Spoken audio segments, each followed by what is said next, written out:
ہمیں دو انتہاؤں سے بچنا چاہیے، ٹو ایکسٹریمزم۔ وہ کیا ہے؟ ایک تو ہے عورت کو فل چھوٹ دے دے، ایک ہے فل دباؤ، نارسسٹک، نرگسیت کی انتہا پہ پہنچ جاؤ اور اس کو ایسا جکڑ کے رکھیں کہ جیسے کہ وہ تمہاری کوئی باندی ہے، غلام ہے۔ ہمارے معاشرے میں آج کل آپ دیکھیں توحید کی دجیاں اڑا دی جاتی ہے نہیں ہے؟ ہاں، قبروں کے پاس جا کے لوگ کیا کہتے ہیں کہ مجھے بیٹا دے دے، مجھے بیٹی دے دے، ہاں، یا بولتے ہیں مجھے شفا دے دے، یا بولتے ہیں کہ میرے بیٹی کی نوکری لگوا دے۔ یہ وہ مردے کریں گے؟ یعنی جو تم اللہ کے لیے قربانی کر رہے ہو وہ بھی در حقیقت تمہارے فائدے کے لیے ہے، ٹھیک ہے نا؟ تو اس میں پھر جیسے ادھر اخلاص کا تقاضا ہے کہ آپ قربانی بھی کریں تو شوشا کے لیے نہ کریں۔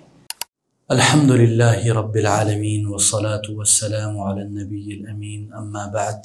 اچھا جی، ہم نے پچھلے نشست میں قل اعوذ برب الناس اور قل اعوذ برب الفلق پڑھا تھا، ٹھیک ہے نا؟ ایک بار ساتھ پڑھ لیں تاکہ ہم سب ماشاءاللہ جاگ جائیں۔ ہاں چلیں، بسم اللہ۔ اعوذ باللہ من الشیطان الرجیم، بسم اللہ الرحمن الرحیم، قل اعوذ برب الناس، اونچی آواز میں پڑھیں، ملک الناس، الہ الناس، من شر الوسواس الخناس، الذي يوسوس في صدور الناس من الجنة والناس، بسم اللہ الرحمن الرحیم، قل اعوذ برب الفلق من شر ما خلق ومن شر غاسق اذا وقب ومن شر غاسق اذا وقب، شر نہیں ہے، ومن شر غاسق اذا وقب۔ ہاں بالکل، کچھ لوگ پڑھتے ہیں ومن شر الغاسق، اس طرح نہیں ہے۔ احسنت، ماشاء اللہ۔ ومن شر النفاثات في العقد ومن شر حاسد اذا حسد۔ ہاں، یہ دونوں ہم نے پچھلی نشست میں پڑھ لی تھی انشاءاللہ۔ اب ہم آج انشاءاللہ شروع کریں گے قل هو اللہ احد سے انشاءاللہ، اور جب تک وقت ہو انشاءاللہ اس وقت تک ہم چلیں گے۔ اور سورۃ الاخلاص جیسے کہ آپ لوگوں کو پتہ ہے کہ یہ بھی معوذات میں سے ہے، یعنی وہ صورتیں جو ہمیں صبح شام کے اذکار میں داخل کرنی چاہیے، اور اس کے متعلق میں پچھلی نشست میں آپ لوگوں کو بتا چکا ہوں۔ اس میں سب سے پہلے اللہ تعالیٰ فرماتے ہیں قل کا مطلب ہے آپ کہہ دیجئے، ٹھیک ہے، یا کہہ دیجئے، یعنی رسول اللہ صلی اللہ علیہ وسلم سے خطاب کیا جا رہا ہے۔ هو اللہ احد، کہ اللہ تعالیٰ ایک ہے، یکتا ہے، ہر اینگل سے، ہر زاویے سے، عبادت میں بھی، صفات میں بھی، اور اسماء میں بھی، ٹھیک ہے نا؟ اور توحید الوہیت اور ربوبیت اور اسماء و صفات تمام میں اللہ تعالیٰ یکتا ہے۔ اس لیس کمثلہ شیء، لیس کمثلہ شیء، اس جیسا کوئی نہیں ہے، ٹھیک ہے، اس کی کوئی مثال نہیں ہے۔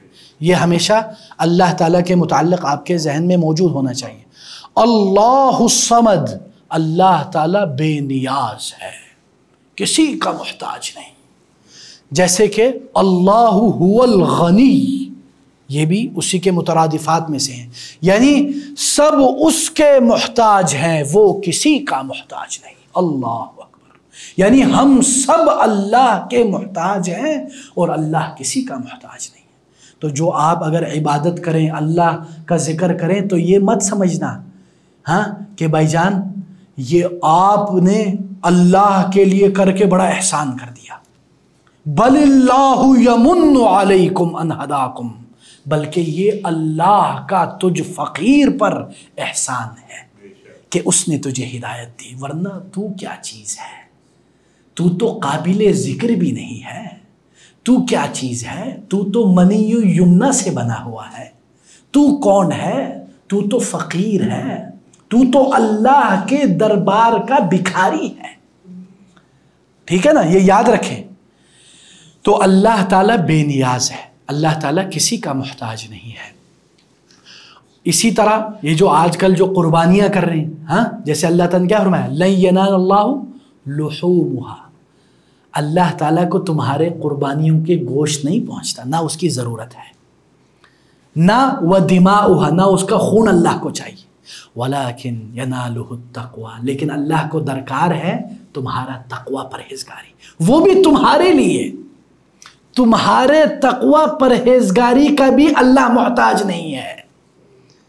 یعنی جو تم اللہ کے لیے قربانی کر رہے ہو وہ بھی در حقیقت تمہارے فائدے کے لیے ہے. ٹھیک ہے نا. تو اس میں پھر جیسے ادھر اخلاص کا تقاضا ہے کہ آپ قربانی بھی کریں تو شوشا کے لیے نہ کریں. آج کل ہمارے معاشرے میں کیا ہے، سب سے بڑا بینس یا گائیں، چلے وہ اختلافی پھڈا ہو جائے گا، ہاں سب سے بڑا جانور کس کا، اپنی چودراہٹ ثابت کرنے کے لیے وہ قربانی کو استعمال کرتے ہیں. یہ بھی نہیں ہونا چاہیے. ہاں اور پھر اللہ تعالی ہمیں اخلاص کی توفیق دے. لم یلد ولم یولد، نہ اس سے کوئی پیدا ہوا اور نہ وہ کسی سے پیدا ہوا. یعنی اللہ تعالیٰ ان چیزوں سے پاک ہے. نہ اس نے کسی کو جنا نہ وہ جنا گیا. ٹھیک ہے نا.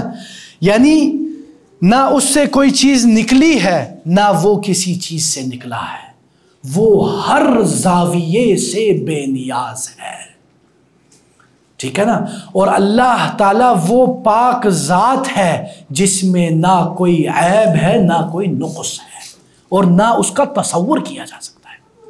اور جو یہ کہتے ہیں کہ اللہ نے بیٹا جنا وہ بڑی خطرناک بات کرتے ہیں.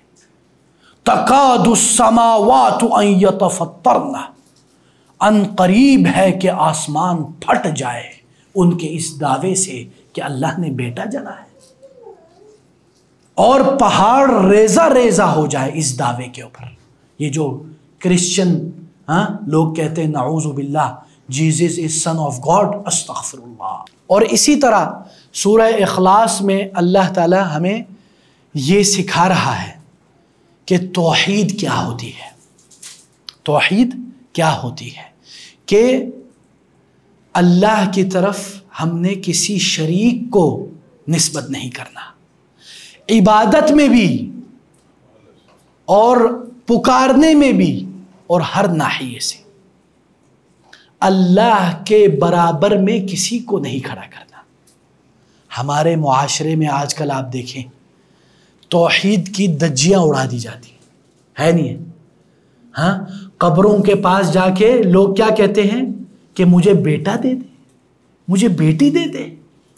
ہاں یا بولتے ہیں مجھے شفا دے دے، یا بولتے ہیں کہ میرے بیٹی کی نوکری لگوا دے. یہ وہ مردے کریں گے. اور پھر وہ کیا بولتے ہیں یہ اولیاء اللہ ہے. دیکھیں اولیاء اللہ نے اس حرکت سے منع کیا ہے. اللہ کے جو حقیقی اولیاء ہیں نا وہ تو ہمارے سر کے تاج، آنکھوں کے نور، دل کے سرور اور ٹھنڈک ہے، ہمارے ایمان کا حصہ ہے. لیکن وہ خدا نہیں ہے. غلام غلام رہتا ہے، بادشاہ بادشاہ رہتا ہے. کبھی بھی غلام بادشاہ کے لیول پہ کھڑا ہی نہیں ہو سکتا. تو یہ ہمیشہ یاد رکھیں کہ ہمارے معاشرے میں جو نعوذ باللہ یعنی جو اس دنیا سے چل بسے ہیں ان سے باقاعدہ کھلم کھلا مانگا جاتا ہے اور یہ نارملائز ہو چکا ہے.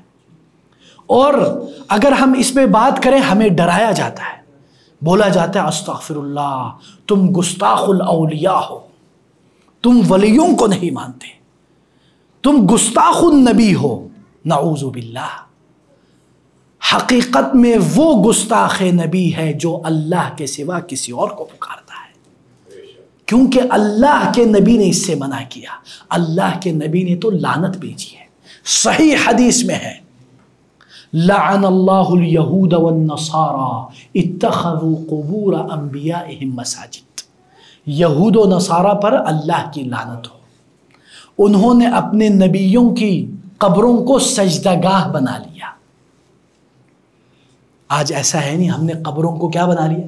سجدہ گاہ بنا لیا۔ لوگ ادھر جا کے طواف کرتے ہیں، ادھر سجدہ کرتے ہیں، نعوذ باللہ۔ بلکہ آج کل زندہ لوگوں کو ہمارے معاشرے میں لوگ پیر سمجھ کے سجدہ کرتے ہیں۔ کتنی یعنی خطرناک بات ہے یہ۔ سجدہ اللہ کے علاوہ کسی کے لیے بالکل جائز نہیں، بلکہ شرک تک لے جاتا ہے۔ یہ ہمیشہ یاد رکھیں۔ یہ جو کفار قریش کیا کہتے تھے؟ ما نعبدهم الا ليقربونا الى الله زلفا، یہ جو کعبہ کے اندر جو بت رکھے ہوئے ہیں، ہم ان سے کیوں پکارتے ہیں؟ کیونکہ یہ ہمارے لیے کیا ہے؟ زلفا، وسیلہ۔ آج ہم کیا کہتے ہیں؟ یہ ولی اللہ ہمارے لیے وسیلہ ہے۔ سملر ہوا نہیں ہوا؟ تو پھر کافر کرے تو کفر، ہم کرے تو کوئی مسئلہ نہیں۔ ہم وہی چیز کرے تو ہم بولے توحید ہے، یہ ہم نے شرک کو توحید بنا دیا ہے۔ تو اللہ کے لیے یہ ہمارے اندر ختم ہونا چاہیے۔ اگر ہمارے اندر یہ ہے تو ہم صرف اللہ کو پکاریں، اللہ کو پکاریں، اور اس کے لیے ہم اپنے آباء و اجداد، ہمارے خاندان کرتے ہیں، کیا ہمارے آباء و اجداد غلط ہو سکتے ہیں؟ کفار قریش بھی یہی کرتے تھے، وہ بھی یہی کہتے تھے کہ ہم نے اپنے آباء و اجداد کو اس طرح پایا، تو ہم تو ان کی طرح ڈائلاگ نہ بولے نا، ٹھیک ہے نا؟ چلیں اب پڑھتے ہیں سورہ اخلاص ایک ساتھ انشاءاللہ۔ بسم اللہ الرحمن الرحیم۔ قل هو اللہ احد اللہ الصمد لم یلد ولم یولد ولم یکن له کفوا احد۔ بالکل۔ یہ اب ہم آگے چلتے ہیں سورۃ اللہب، ٹھیک ہے؟ یہ اللہب بولتے ہیں جب آگ جلتا ہے نا تو وہ جو ایک ریڈنس آتی ہے اس میں، آگ میں ایک لال پن، اس کو بولتے ہیں لہب یلہب، ٹھیک ہے نا؟ اور ادھر ذکر ہو رہا ہے ابو لہب کا، ٹھیک ہے نا؟ ابو لہب کا نام الگ ہے۔ ابو لہب کو اس لیے ابو لہب کہتے تھے کہ اس کا جو چہرہ ہے نا وہ سرخ ہوتا تھا، ہاں، وہ جو اس کے چہرے کے جو گول گول اور اس میں سرخی بہت زیادہ ہوتی تھی۔ اور ابو لہب نے رسول اللہ صلی اللہ علیہ وسلم کو بہت تکلیفیں دی، اور ابو لہب کی بیوی نے بھی، ٹھیک ہے نا؟ تو ان دونوں کا خاص طور پر ادھر ذکر ہے۔ تبت یدا ابی لہب وتب، ابو لہب کے دونوں ہاتھ ٹوٹ گئے، دونوں ہاتھ، ہاں، تب یتب تبن، اس کا مطلب ہے کہ ختم ہو جانا، ہلاک ہو جانا، برباد ہو جانا، ٹھیک ہے؟ یعنی ابو لہب کے دونوں ہاتھ ہلاک ہو گئے۔ اس سے مراد صرف ہاتھ نہیں ہے، یہ بلاغت کا ایک طریقہ ہے، اس کو بولتے اطلاق الجزء علی الکل، اطلاق الجزء علی الکل۔ کبھی کبھی اللہ تعالی قرآن میں ایک پارٹ کا ذکر کرتے ہیں لیکن مقصد پورا حصہ ہوتا ہے، پورا جسم۔ تو اللہ تعالیٰ بول رہے ہیں کہ تمہارے دونوں ہاتھ ہلاکت میں چلے گئے، لیکن مراد ہے کہ تو پورا کا پورا ہلاک ہو گیا، ٹھیک ہے؟ اور وتب، اور وہ خود بھی ہلاک ہو گیا۔ اس میں دوبارہ کیوں ریپیٹ کی؟ حالانکہ پہلے والے میں یہ میننگ موجود ہے۔ ایک چیز جب تکرار ہوتی ہے نا، when there is a repetition in Quran, same thing in the same آیا، یہ کنفرمیشن کے لیے ہوتی ہے، یہ تاکید کے لیے ہوتی ہے، اور یہ ذہن نشین کرنے کے لیے ہوتی ہے کہ یہ ہو کے ہی رہا ہے اور ہو کے رہے گا، ٹھیک ہے نا؟ اور یہ بھی یاد رکھیں کہ یہ جو لفظ ہے نا، یہ جو لفظ تبہ، یہ ابو لہب نے رسول اللہ صلی اللہ علیہ وسلم کو کہا تھا۔ کب؟ جب رسول اللہ، انشاءاللہ ہم یہ سیرت میں بھی پڑھیں گے، جب رسول اللہ صلی اللہ علیہ وسلم نے قریش میں سے اور خاص کر اپنے قبیلے والوں کو بلایا تھا، کہا تھا یا بنو عبد المطلب، یا بنو ہاشم، یا بنو، ان سب کو بلایا اور کہا کہ کیا تم میرے اوپر یقین رکھو گے اذا قلت لکم، کہ اس پہاڑی کے پیچھے سے ایک ٹولہ آ رہا ہے تم لوگوں کے اوپر حملہ کرنے، او مصدقیہ، کیا تم مجھے میرے اوپر یقین کرو گے؟ انہوں نے کہا کہ ہم آپ کے اوپر یقین کریں گے، ہم نے کبھی آپ کے اوپر جھوٹ نہیں دیکھا، ما جربنا علیک کذبا قط، ہم نے کبھی آپ کو جھوٹ بولتے ہی نہیں دیکھا۔ تو رسول اللہ صلی اللہ علیہ وسلم نے پھر ان کو توحید کی طرف بلایا، تو ابو لہب نے کیا کہا؟ تبا لک الہذا جمعتنا، تیرے دونوں ہاتھ برباد ہو جائے یا تو برباد ہو جائے، تو نے اسی لیے ہمیں جمع کیا۔ ابو لہب نے جب یہ بولا تو اللہ تعالیٰ نے اس کی ناک خاک آلود کرنے کے لیے وہی لفظ یوز کیا، اس کو یہ بتلانے کے لیے کہ اب اصل ہلاکت تو تیری ہو گئی۔ تو نبی کو کہتا ہے تیری یہ مجال، تیری یہ اوقات یہ لے، تو برباد ہو گیا، تو ہلاک ہو گیا، ٹھیک ہے نا۔ اور یعنی بعض روایات میں یہ بھی ہے کہ ابو لہب وہ جنگ بدر میں بھی شریک ہوا تھا، ٹھیک ہے، لیکن اس کے بعد وہ کیا ہوا، وہ بیمار ہو گیا اور ایک طاعون میں وہ لگ گیا اور اس کے اندر یہ گلٹی یعنی ٹیومر جیسا کوئی اس کو بیماری لگ گئی اور اس کے بعد وہ مر گیا۔ 3 دن تک اس کی لاش پڑی رہی حتیٰ کہ وہ بدبودار ہو گئی۔ بالآخر اس کے لڑکوں نے اس لاش کو پھینک دیا اور چھپا دیا اس خوف سے کہ کہیں ہمارے اوپر عار نہ آ جائے، اور دور دور سے پتھر اور مٹی لگا دی، جیسے کہ یہ بعض روایات میں موجود ہے۔ یہ انجام ہے ان لوگوں کا جو ہمارے نبی کو کچھ کہتے ہیں، اور آج بھی ایسا ہی ہوتا ہے۔ ایک شخص تھا، اگر آپ لوگوں کو پتا ہو، سلمان رشدی، آپ بزرگوں کو پتا ہوگا، اس خبیث نے رسول اللہ صلی اللہ علیہ وسلم کے خلاف پوری کتاب لکھ ڈالی اور اس کو UK میں بڑی وہ اس کو نوازا گیا، یہ وہ کینسر میں مرا ہے خبیث، ٹھیک ہے نا۔ جو بھی رسول اللہ صلی اللہ علیہ وسلم کے خلاف اس طرح کچھ کرتا ہے اللہ تعالیٰ اس کو نہیں چھوڑتا، یہ یاد رکھیں۔ تبت یدا ابی لہب، پھر ما اغنى عنہ مالہ وما کسب، نہ اس کے کام آیا اس کا مال، اس کے پاس جو مال تھا اس کے کام نہ آیا، اس کی ہلاکت میں اس کا مددگار نہیں بن سکا، وما کسب، اور نہ کچھ اس کے کام آ سکا جو اس نے کمایا، یعنی جو پیسہ ہے یا جو بھی اس کے پاس کمائی ہوئی ہر چیز، عزت، شہرت، دولت، سٹیٹس، ریاست، سیادت، کوئی کام نہیں آیا، سب کچھ ختم ہو گیا۔ یعنی یہ سارا جب اللہ کی پکڑ آئی تو کچھ نہیں بچا سکتا، چاہے آپ اس دنیا کے سب سے امیر ترین ہی کیوں نہ ہو، چاہے آپ اس دنیا کے بادشاہ ہی کیوں نہ ہو، اللہ کی پکڑ آئی تو کوئی نہیں بچ سکتا، ٹھیک ہے نا۔ یعنی کسی زمانے میں، ابھی تو یہ غزہ کے معاملات چل رہے ہیں، پہلے اسرائیل کا ایک وہ پریزیڈنٹ ہوتا تھا، بزرگوں کو شاید پتا ہو، شارون، بڑا خبیث تھا، یہ آج کل کے تو کچھ بھی نہیں ہے، وہ تو اس سے ان سب کا باپ تھا، سچ میں بڑا خبیث۔ وہ یہ ایسے یہ سمجھتے تھے کہ ان کو موت نہیں آئی، آخر کار نیست و نابود ہو گیا۔ جب اللہ کی پکڑ آتی ہے تو وہ نہیں بچ سکتے، یہ ہمیشہ ذہن میں رکھیں۔ اس لیے یاد رکھیں، کبھی کبھی اللہ تعالیٰ جو جابر، ظالم، طاغوت اور جابروں کو مہلت دیتا ہے لیکن چھوڑتا نہیں ہے۔ اسی لیے بعض علماء کہتے تھے کہ اللہ کے قوانین میں سے one of the laws of Allah, what is that؟ ان اللہ یمہل ولا یہمل، اللہ تعالیٰ مہلت تو دیتا ہے لیکن چھوڑتا نہیں ہے، ٹھیک ہے نا، یہ یاد رکھیں۔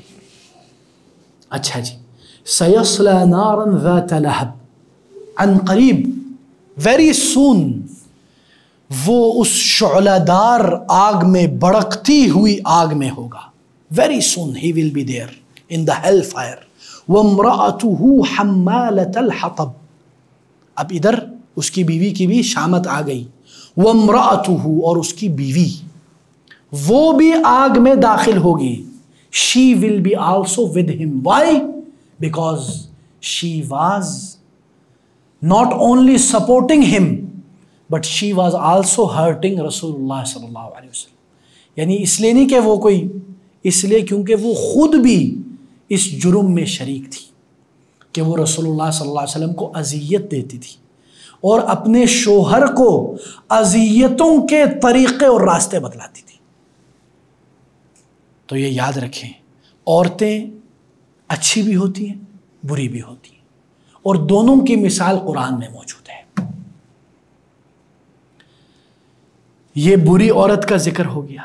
اچھی عورت کبھی کبھی کافر فرعون کے اندر بھی ہوتا ہے.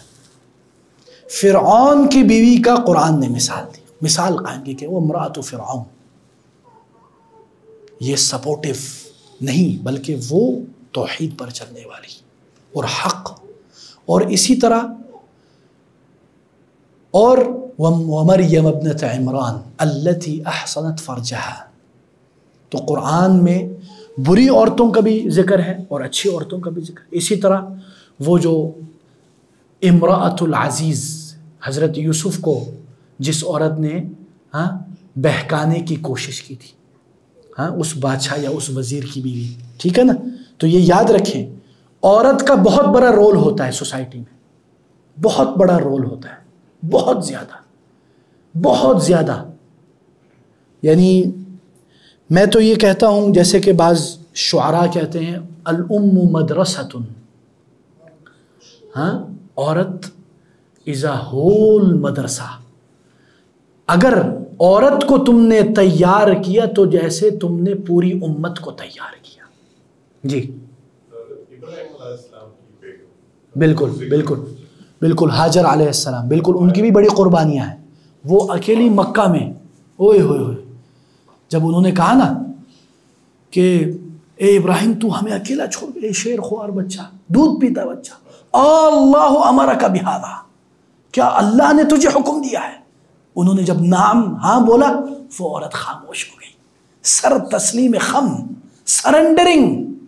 Even if she know that there is no water in this وادی، اس وادی میں پرند چرند بھی نہیں ہے، نہ کوئی پانی کا بندوبست ہے، نہ صرف ایک چھوٹا سا کچھ دن کا زا دے رہا ہے پانی، تھوڑا سا ہے کچھ کہہ لیں. جب وہ ختم ہوتا ہے تو وہ صفا مروہ پہ کیسے بھاگتی ہے. وہ انداز چال چلن اللہ کو پسند آئے کہ آج تک ہم اس کے نقش قدم پر چل رہے ہیں. جدھر وہ تیز بھاگی تھی صفا مروہ میں، ہم ادھر تیز بھاگتے ہیں. اللہ اکبر، ایک عورت کے نقش قدم پر ہم بھاگ رہے ہیں. سوچو، دس از دا لیول. ٹھیک ہے نا. یہ ہمیشہ یاد رکھیں کہ عورت کا بہت بڑا رول ہے سوسائٹی میں، اور ہمیں چاہیے کہ ہم عورتوں کے اوپر ظلم نہ کریں، خاص کر مرد حضرات. ٹھیک ہے نا. اور ہمیں دو انتہاؤں سے بچنا چاہیے، ٹو ایکسٹریمزم. وہ کیا ہے؟ ایک تو ہے عورت کو فل چھوٹ دے دے، ایک ہے فل دباؤ، نارسسٹک، نرگسیت کی انتہا پہ پہنچ جائے اور اس کو ایسا جکڑ کے رکھیں کہ جیسے کہ وہ تمہاری کوئی باندی ہے، غلام ہے. ٹو ایکسٹریمزم سے بچنا چاہیے. اور عورت کو بھی اپنی امپورٹنس کا پتہ ہونا چاہیے کہ وہ کیا کر سکتی ہے.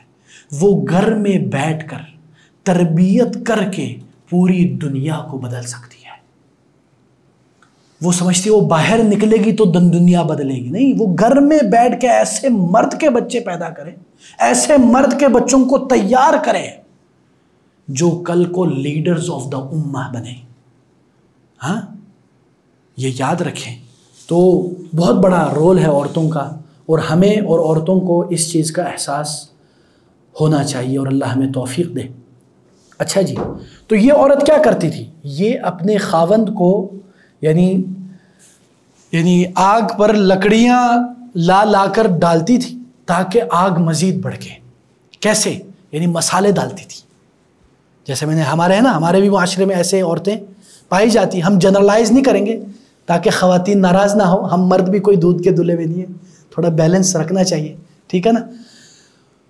صاف بات ہے بلیم گیم نہیں کھیلتے، لیکن ایسا ہے کہ کچھ ایسے مرد بھی ہیں جو مسالے ڈالتے ہیں، جو کچھ ایسے عورتیں بھی ہیں، لیکن یہ غالب طور پر عورتوں میں آپ دیکھتے ہیں زیادہ نظر آتا ہے، چاہے مردوں میں بھی ایسے، لیکن زیادہ تر اگر آپ دیکھیں وہ یا تو آگ لگانے میں یا پھڈا کروانے میں یا مرد کے کان بھرنے میں بڑے مسائل ہوتے ہیں واللہ، ادھر کی بات ادھر، ادھر کی بات ادھر، اور اس کے اوپر پھر 2-3 ٹچ، وہ 1-2 ٹچ سے گھر برباد ہو جاتے ہیں واللہ ایسا ہوتا ہے۔ تو اللہ تعالی ہمیں ایسا کرنے سے بچائے، ٹھیک ہے نا، ہم میں سے کوئی بھی دودھ کا نہیں دھلا ہوا، ٹھیک ہے، تو وہ اپنے خاوند کے ساتھ نعوذ باللہ یہ حرکتیں کرتی تھی اور رسول اللہ صلی اللہ علیہ وسلم کے راستے میں رکاوٹیں پیدا کرتی تھی، اور یعنی بعض مفسرین یہ بھی کہتے ہیں کہ وہ غیبت کرتی تھی، چغلی اور عداوت، یعنی اپنے شوہر کو اکساتی تھی۔ جو ظلم پر اکسائے وہ خود بھی ظالم ہے، یہ یاد رکھیں، ٹھیک ہے نا۔ اچھا جی، اسی طرح اللہ تعالیٰ نے خاص طور پر اس کا ایک اور ذکر کیا، اس عورت کے لیے خصوصی عذاب، اسپیشل عذاب کیا ہے؟ فی جیدہا حبل من مسد، جیدہا یہ گردن کو کہتے ہیں، یعنی اس کی گردن میں ایک مضبوط حبل من مسد، ایک رسی، جو بعض مفسرین کہتے ہیں کہ آگ کی بنی ہوئی، بعض علماء کہتے ہیں کہ کھجور کی، مطلب المہم یہ ایک انداز کا عذاب ہے، ٹھیک ہے نا۔ یعنی بعض مفسرین کہتے ہیں یہ آگ کا طوق ہے، طوق پتہ ہے نا آپ کو، یہ جو پورے جو لوہے کا لگایا جاتا ہے، وہ آگ کا طوق، اس کو پہنایا جائے گا جہنم میں۔ اللہ تعالیٰ ہمیں بچائے اس طرح کے عذاب سے۔ تو اس سے ہمیں پتہ چلتا ہے کہ عورتوں کا کیا کردار ہے خیر اور شر میں، ٹھیک ہے۔ میں نے آپ لوگوں کو دونوں مثال دے دی، چلیں جی بسم اللہ کرتے ہیں، بسم اللہ۔ تبت یدا ابی لہب وتب ما اغنى عنه ماله وما كسب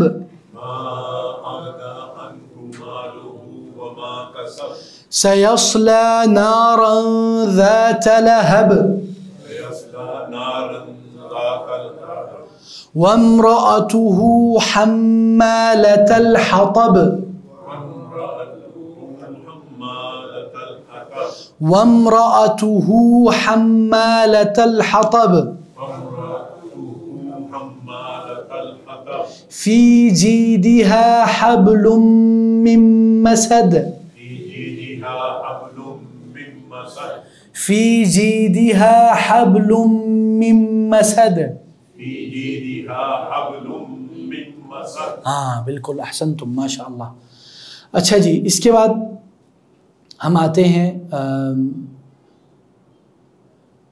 سورۃ النصر پر، ٹھیک ہے۔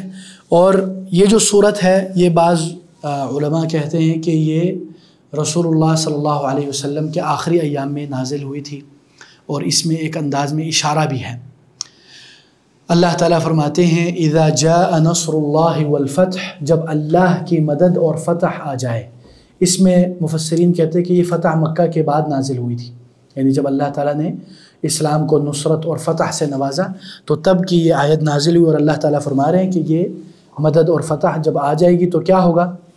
وَرَأَيْتَ النَّاسَ، رَأَى یرا دیکھنے کو کہتے ہیں، اور تم دیکھو گے یدخلون فی دین اللہ افواجا، کہ لوگ دین میں جوق در جوق، یعنی بالکل ذوق شوق سے وہ لوگ آ کر اسلام میں دین میں داخل ہو جائیں گے۔ یعنی اس سے مراد یہ ہے کہ اللہ تعالیٰ جو ہے اسلام کو کافروں پر غالب کر دے گا، اور ایسا ہی ہوا۔ یعنی فتح مکہ کے بعد اسلام عرب میں غالب ہو گیا، اور اکثر جو عرب تھے وہ مسلمان ہو گئے، اور فتح مکہ کے بعد باقاعدہ عام الوفود، یعنی مختلف جو وفد ہیں قبیلے در قبیلے آتے تھے، اور رسول اللہ صلی اللہ علیہ وسلم کے اوپر پورا کا پورا قبیلہ اسلام لے آتا تھا۔ اور یہ جو ابھی جو آیت ہے فسبح بحمد ربک واستغفرہ انہ کان توابا، اس آیت کے متعلق یہ ہے کہ اللہ تعالیٰ فرما رہے فسبح، یہ حکم ہے، دس از اے آرڈر، کہ آپ اپنے رب کی تسبیح بیان کریں، بحمد ربک، حمد کے ساتھ اللہ کی تعریف بیان کریں حمد کے ساتھ، واستغفرہ، اور اللہ سے مغفرت کی طلب کر، انہ کان توابا، بے شک وہ بڑا توبہ قبول کرنے والا ہے اور کثرت سے قبول کرنے والا ہے اور جلدی قبول کرنے والا ہے۔ یہ ساری صفات التوبہ میں ہیں۔ یعنی اس آیت کو جب آیت نازل ہوئی تو بعض روایات میں ہے کہ حضرت ابو بکر رضی اللہ عنہ رونے لگ گئے۔ تو اس وقت تو نہیں، انہوں نے بعد میں پھر جب ان سے پوچھا گیا تو انہوں نے کہا کہ جب یہ نازل ہوئی تو مجھے سمجھ میں آ گیا کہ اب رسول اللہ صلی اللہ علیہ وسلم کا جانے کا وقت آ گیا ہے، ٹھیک ہے نا، کیونکہ فتح ہو گئی، کامیابی ہو گئی، اسلام کا غلبہ آ گیا، آپ نے پیغام پورا پہنچا دیا، اب کیا؟ تو اس کی وجہ سے حضرت ابو بکر رضی اللہ عنہ یعنی رونے لگے۔ اور اس کے متعلق اور بھی کئی روایات ہیں، حتیٰ کہ بعض صحابہ نے بھی اس چیز کا احساس کیا۔ اس صورت سے ہمیں یہ پتہ چلتا ہے کہ جب بھی کامیابی و کامرانی ملے تو اس پر اللہ کا شکر ادا کرنا چاہیے اور اللہ کی تعریف بیان کرنی چاہیے، اور اس کے باوجود استغفار بھی کرنا چاہیے۔ یہ سارے کیا ایلیمنٹس، یہ ہمیں کیا سکھلاتی ہے؟ یہ ہمیں سکھلاتی ہے کہ جب کوئی جیت ہو تو عاجزی سے اللہ کا شکر ادا کرو۔ ابھی جب ہمارے پاکستان اور انڈیا کا جو معاملہ چل رہا تھا، ایک جنگ کی فضا قائم ہو گئی، تو حالانکہ ہم بھی منہ توڑ جواب دے سکتے ہیں، لیکن ہماری اللہ تعالیٰ فوج کو قائم دائم رکھے، انہوں نے بڑی حفاظت اپنے انداز میں، بہترین انداز میں کام سر انجام دیا، انہوں نے بھی صبر کا مظاہرہ کیا اور آخر میں ایسا منہ توڑ جواب دیا کہ دنیا دیکھتی رہ گئی۔ لیکن اس کے بعد بھی میں نے یہ واللہ مجھے بڑا اچھا لگا جب ISPR نے اپنی پریس کانفرنس میں سب سے پہلے کہا، first of all we thank Allah almighty. یہ عاجزی انکساری ہے، چاہے تمہارے پاس ایٹم بم ہے، لاؤ لشکر ہے، کیا کیا نہیں ہے، تو یہ بہت ضروری ایلیمنٹ ہے تاکہ انسان کے اپنے اندر جو فتح اور کامیابی جو اس کو لگ رہا ہے اس کو یہ ہو کہ یہ میری طرف سے نہیں، یہ اللہ کی طرف سے۔ تو یہ ہمیشہ اسی طرح دنیاوی بھی کوئی کامیابی ہے۔ ہمارے معاشرے میں افسوس سے کہنا پڑتا ہے، لوگ حج سے ہوتے آتے ہیں، ایئرپورٹ پہ ڈول ڈماکوں سے ان کا استقبال کیا جاتا ہے۔ اور اس سے بھی زیادہ افسوس کی بات یہ ہے کہ ایک اس دن میں ایک دیکھ رہا تھا، وہ بندہ کعبہ میں حرم کے پاس بیٹھا ہوا ہے، وہ اس ایک خاص ٹی وی چینل ہے، میں نام نہیں لیتا، بولتے کہ آپ ادھر دیگ چڑھا دیں وہ مزار پہ میرے اس پیر کے نام۔ اب سوچے نا ذرا، تم اللہ کے دربار میں کھڑے ہو، حج کے لیے گئے ہوئے ہو، تم ادھر سے ادھر یہ کر رہے ہو، تو یہ کتنی خطرناک بات ہے۔ تو ان باتوں پر ہمیں دیکھنا چاہیے، غور و فکر کرنا چاہیے کہ ہم خوشی غمی دونوں میں اللہ کا ذکر کریں۔ اور یہ یاد رکھیں، ایک اور حدیث میں ہے کہ کن مع اللہ فی الضراء یکن معک فی السراء، کن مع اللہ فی السراء یکن معک فی الضراء۔ کیا مطلب ہے اس کا؟ خوشیوں میں تم اللہ کے ساتھ رہو، اللہ کا ذکر کرو تو اللہ مشکلوں میں تمہارے ساتھ ہوگا۔ ہمیں مشکلوں میں تو اللہ یاد آتا ہے، جیسے ہی وہ مشکل ختم ہوتی ہے ہم اللہ کو بھول جاتے ہیں۔ ایسا یہ نہیں ہے، اور ایسا لگتا ہے کہ کبھی اللہ نے ہماری مدد ہی نہیں کی۔ اللہ نے ہمیں کئی موڑ پر ہماری مدد کی، مانگے بغیر مانگے، لیکن ہم کیا ہیں؟ ہم بلکڑ ہیں، ہم بھول جاتے ہیں، اور پھر آ کے منہ اٹھا کے شکوہ کرنے لگ جاتے ہیں کہ اللہ نے تو میری دعا ہی نہیں سنی۔ تیری جتنی دعائیں سنی ہیں تو بھی بھول گیا کہ کتنی تھی، پھر تیری یہ اوقات کہ تو شکوہ کرے۔ تو یہ ذہن میں رکھنا چاہیے۔ چلیں جی پڑھتے ہیں۔ قاری صاحب ادھر آئیں، آپ آ جائیں، ماشاء اللہ آپ ذرا تلاوت کریں۔ بسم اللہ شیخ، آپ سورۃ اذا جاء نصر اللہ پڑھیں۔ اعوذ باللہ من الشیطان الرجیم،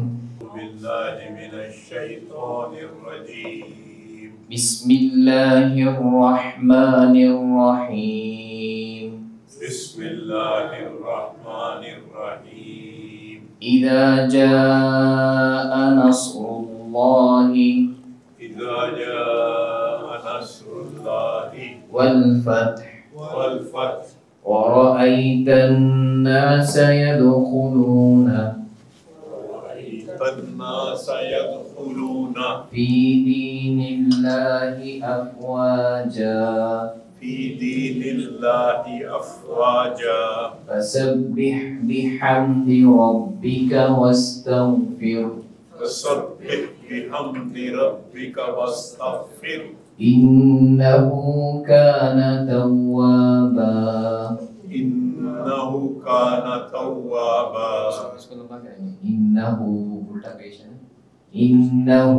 كان توابا إنه كان توابا بسم الله الرحمن الرحيم إذا جاء نصر الله والفتح ورأيت الناس يدخلون في دين الله أفواجا فسبح بحمد ربك واستغفر إنه كان توابا آگے بھی پڑھ لیں ناس تک پڑھ لیں دوبارہ بسم الله الرحمن الرحيم تبت يدا أبي لهب وتب ما أغنى عنه ماله وما كسب سيصلى نارا ذات لهب وامرأته حمالة الحطب في جيدها حبل من مسد بسم الله الرحمن الرحيم قل هو الله أحد الله الصمد لم يلد ولم يولد ولم يكن له كفوا أحد بسم الله الرحمن الرحيم قل أعوذ برب الفلق من شر ما خلق ومن شر غاسق إذا وقب ومن شر النفاثات في العقد ومن شر حاسد إذا حسد بسم الله الرحمن الرحيم قل أعوذ برب الناس ملك الناس إله الناس من شر الوسواس الخناس الذي يوسوس في صدور الناس من الجنة والناس ماشاء اللہ جزاک اللہ خیر. یہ تھے ہمارے قاری سلمان صاحب ماشاءاللہ.